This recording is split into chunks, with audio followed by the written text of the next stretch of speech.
Hello to all, I am Nidhi Tanwar and ये जो paper है ये डीएसएसबी का पेपर है और डीएसएसबी की ये पीआरटी का पेपर है, ठीक है। और मैं इसमें मैथ सेशन जो है वो सॉल्व करने जा रही हूँ। सो आपको इसी प्रकार सारी सीरीज़ मिलेगी और आप अगर इससे जुड़ना चाहते हैं तो आप चैनल को like and share and subscribe ज़रूर करें, ठीक है। तो हम 1 बाय 1 सारी पेपर्स को सॉल्व करेंगे। अभी मैथ्स का सेशन मैं ले रही हूँ, तो इसके अंदर हम देख लेते हैं मैथ्स का जो सेशन है वो है कहाँ पर। पहले ये मेंटल एबिलिटी का है यानी रीजनिंग का सेशन है, उसके बाद फिर जीके का सेशन आता है, ओके। एंड देन उसके बाद अपना मैथ्स का सेशन आता है। सो 1 बाय 1 हम सारे डिस्कस करेंगे, ठीक है। Yes, this is our maths session.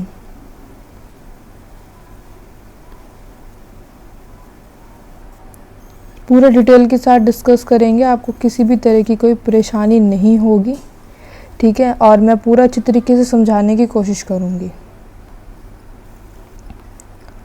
तो हम यहाँ पे देख लेते हैं जो हमारा फर्स्ट क्वेश्चन है वो क्या कहता है, ठीक है।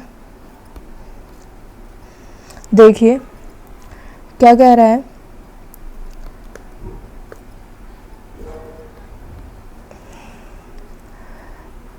R sold an article to be. R ने एक आर्टिकल सोल्ड किया यानी एक वस्तु सोल्ड करी, किसको? बी को सोल्ड करी। एट द प्रॉफिट 50% पे 50% के प्रॉफिट पर सॉल्व करी, but sold the same article to C. और वही सेम आर्टिकल बी ने किसको सोल्ड बेची? सी को बेची। कौन से प्रॉफिट पे बेची? 30% के प्रॉफिट पे बेची। देन उसके बाद सी ने फाइनली क्या करा? डी को बेचा। और कौन से प्रॉफिट पे बेचा? 15% के प्रॉफिट पर बेचा।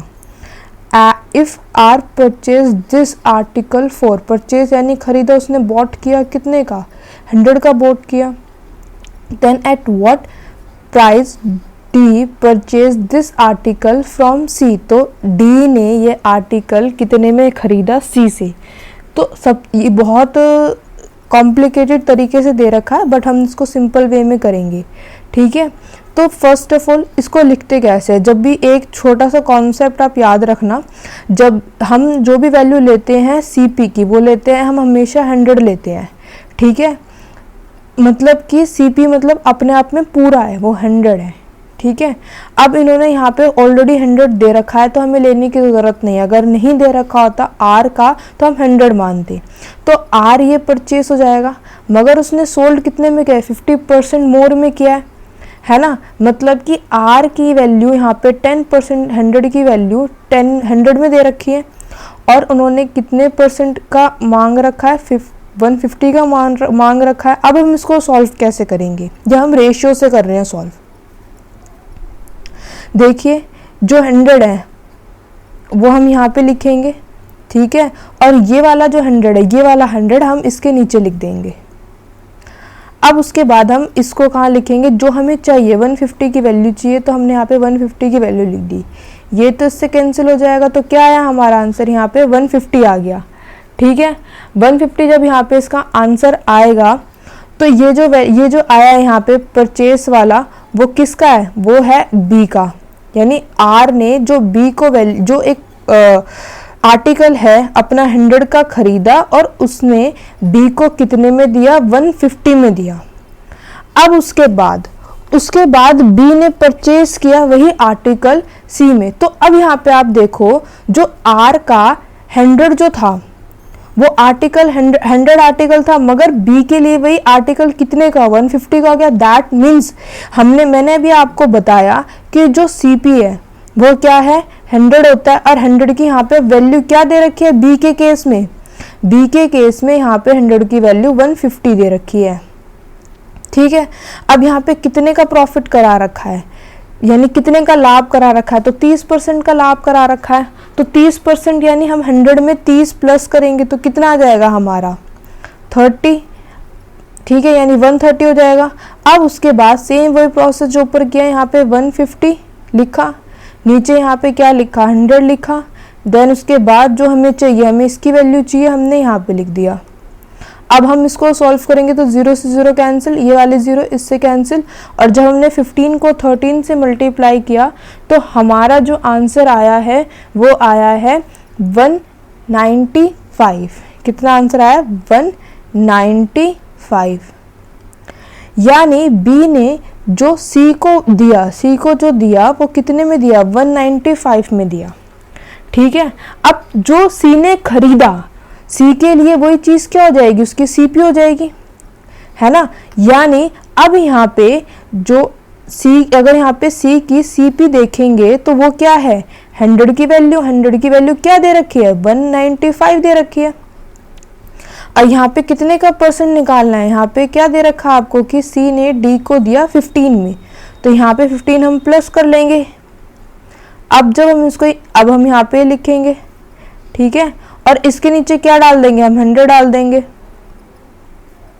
और इनटू में क्या डाल देंगे हम अपना 15 डाल देंगे। जब हम इसको पूरे को सॉल्व करेंगे तो हमारा आंसर किस में आएगा 224.25। यानी सी ने डी को इतने में बेचा, और यही आपसे क्वेश्चन में पूछा है कि डी ने कितने में खरीदा सी से, यानी सी ने डी को कितने में बेचा। तो करेक्ट आंसर इज 224.25। बहुत ही इजी मेथड है, जस्ट आपने ये मान के चलना है। ऐसे आप बहुत सारे क्वेश्चंस देखोगे, आप इसको करोगे, आपको अच्छी तरीके से समझ में आएगा, मेरी ये गारंटी है। जस्ट आप इसको 5-6 बार देखिए, ठीक है, और फिर इसके आधार पर क्वेश्चंस कीजिए। अब थोड़ा सा कॉन्सेप्ट देख लेते हैं इसके ऊपर, तो और अच्छी तरीके से क्लियर हो जाएगा आपको। ठीक है, देखिए, अगर बाय चांस इसमें कि एक बोलता कि आर ने, ठीक है, बी को लॉस में बेचा है, और यहाँ पे इन्होंने दे रखी है कि जो इसकी वैल्यू दे रखी है फिलहाल 120 दे रखी है, यहाँ पे तो 100 दे रखी थी, मगर मैंने मान लिया 120 दे रखी है, और जो बी को बेचा वो कितने पे बेचा 80% पे बेचा। थोड़ा सा ध्यान से सुनना आप कि आर ने एक वस्तु खरीदी 120 की और उसने वो बेची 80% के हानि पर बेची, तो बताइए उसने कितने पर बेची। अगर आपको ये वाला कॉन्सेप्ट समझ में आ गया तो बहुत बढ़िया है। देखो, तो मैंने भी बताया कि आर का हम यहाँ पे सीपी मान लेते हैं 100, और वो कितने रेशियो में, उसने कितने में 120 में बेचा। अब यहाँ पे उसने बेचा कितने पे, लॉस पे 80 के लॉस पे, यानी 100 का हम 80% निकालेंगे तो हमारा माइनस करने पे कितना आएगा 20 आ जाएगा, क्योंकि अगर 100 पूरा है और उसमें से 80 लॉस है तो बचा कितना है 20 बचा है, तो 20 हो गया। अब हम इसको यहाँ पे सॉल्व कर लेंगे, ये अपना 100 है नीचे आ जाएगा, और ये अपना 20 इधर आ जाएगा। अब इसको आप कैंसिल कर दो, जब आपने इसको कैंसिल कर दिया तो आंसर कितना आया 24। ठीक है, 24, यानी उतने इसने 24 में वो चीज़ बेची है। ठीक है, तो ये आपका आंसर हो गया। आगे हम सेकंड क्वेश्चन की तरफ बढ़ते हैं कि सेकंड क्वेश्चन में दे क्या रखा है। अब यहाँ पे वैल्यू दे रखी है, ठीक है, ये जो वैल्यू है, अगर आप इसको ये जो है ये एक्सपोनेंट और कंपोनेंट की चैप्टर में से है। दैट मीन्स अगर चैप्टर आप देखोगे 11 चैप्टर है क्लास 8th का, एंड क्लास 9th का सेकंड चैप्टर है। ठीक है, अगर आप वहाँ से अगर बुक फॉलो कर रहे हो और आपको नहीं पता है तो वहाँ से है। ठीक है, अब इसमें कर क्या रखा है, एक ना कंपोनेंट होता है, वैसे 6 होते हैं टोटल, हम वन बाय वन डिस्कस करेंगे, फिलहाल हम एक डिस्कस कर रहे हैं इसमें। तो यहाँ पे क्या दे रखा है 2/5 दे रखा है, और माइनस में दे रखा है। तो कभी भी माइनस में जो ऊपर की डिग्री होती है वो कभी भी नहीं होती, तो हमें इसको पॉजिटिव में करना है। अगर हम इसको पॉजिटिव में करेंगे तो पॉजिटिव करने के लिए हम इसको ना उल्टा करना पड़ेगा, तो हमने यहाँ पे इसको उल्टा कर दिया। तो जब हमने 5 जो हमारा नीचे था डिनोमिनेटर में था वो डिनोमिनेटर में आ गया, और जो 2 हमारा ऊपर था यानी अंश में था वो हमारा हर में आ गया। अब हमने इसको यहाँ पे 1, ये आपका 1/, में क्या आ जाएगा 2 आ जाएगा, इनटू में यहाँ पे सेम वही चीज़ अब यहाँ पे आप लिखोगे। अब आप यहाँ पे नोटिस करोगे कि यहाँ पे तो सारी चीज़ें सेम है ना। तो हम इसको कैसे लिख सकते हैं, हम इसको यहाँ पे कुछ इस तरीके से लिख सकते हैं। ये आपस में क्या हो जाएंगे, मल्टीप्लाई हो जाएंगे। क्यों मल्टीप्लाई हो जाएंगे, अगर आप इस तरीके से यहाँ पे समझे कि बेस अगर नीचे का सेम होता है तो ऊपर की चीजें क्या हो जाती हैं, आपस में प्लस हो जाते हैं। कभी मल्टीप्लाई कर दो, अगर नीचे का बेस सेम होता है तो ऊपर की चीज आपस में मल्टीप्लाई हो जाती है, तो यहाँ सॉरी ऊपर का जो होता है प्लस में हो जाता है। तो इस हिसाब से आंसर हमारा क्या आएगा, आंसर जो है हमारा आएगा यहाँ पे, अगर हम इसको बेस हमारा सेम है तो ये आपका हो जाएगा यहाँ पे 1, हाफ और हाफ 1 होता है, तो फिर क्या आ जाएगा हमारा यहाँ पे 5/2। तो हमारा करेक्ट आंसर क्या है 5/2। यहाँ तो दे ही रखा 5/2, तो मे भी लास्ट वाले में दे रखा हो तो आपका वो फिर आंसर हो जाएगा। हाँ जी, देखिए 5/2 दे रखा है।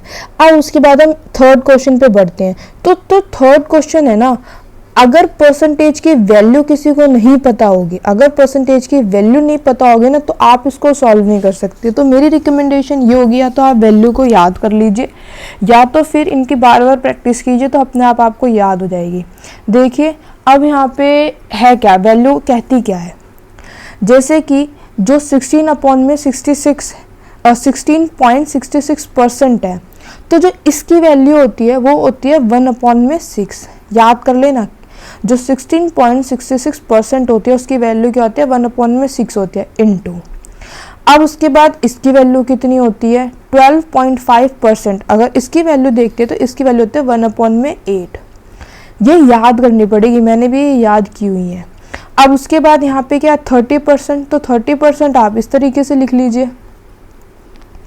अब ऑफ का मतलब क्या होता है, का मतलब होता है इनटू, तो इनटू लगा दिया। अब आराम से आप इसको सॉल्व कर सकते हैं।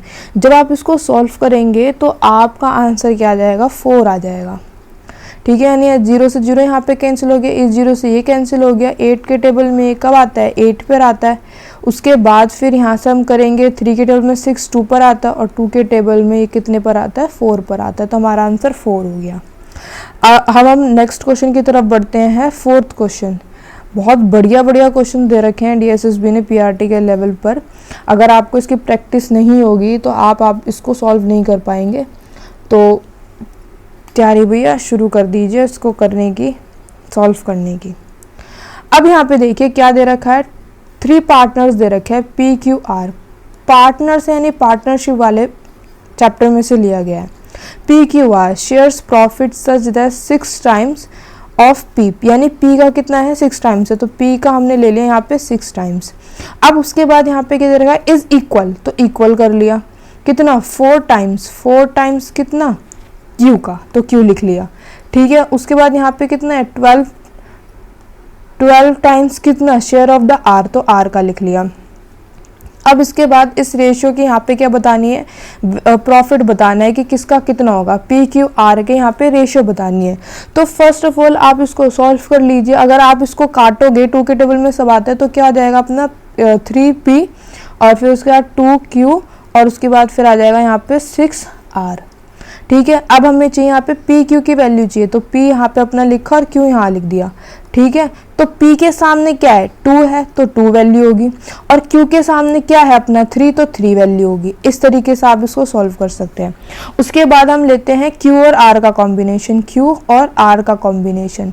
तो R के सामने किसकी वैल्यू है 2 की, तो 2 R के सामने 2 है तो 2 की वैल्यू होगी, और Q के सामने क्या है 6, तो 6 की वैल्यू होगी। अब यहाँ पे देखिए यहाँ पे तो 3 है और यहाँ पे 6 है, तो उस वाले केस में क्या करेंगे, तो हमें इक्वल करना पड़ेगा। तो हम यहाँ पे क्या करते हैं, हम यहाँ पे 2 से इंटू कर देते हैं। जब हम 2 से इंटू करेंगे तो हमारा क्या आ जाएगा, हमारा आ जाएगा यहाँ पे 4, जो अब हम यहाँ पे देख लेते हैं, यहाँ पे हमारा PQR। तो अब इसके बाद यहाँ पे P, Q और R की वैल्यू दे रखी है, तो P और Q की R की वैल्यू कैसे रखेंगे, जैसे P की यहाँ पे वैल्यू कितनी दे रखी है 2 × 2, तो 4 हो जाएगी, और Q की वैल्यू यहाँ पे भी आपके 6 है और यहाँ पे भी आपके 6 है, तो 6 होगी। और R की वैल्यू देखिए यहाँ पे कितनी है आपकी 2 होगी, मगर क्या ऑप्शन में है नहीं है। तो इसको आप क्या करोगे, सॉल्व करोगे।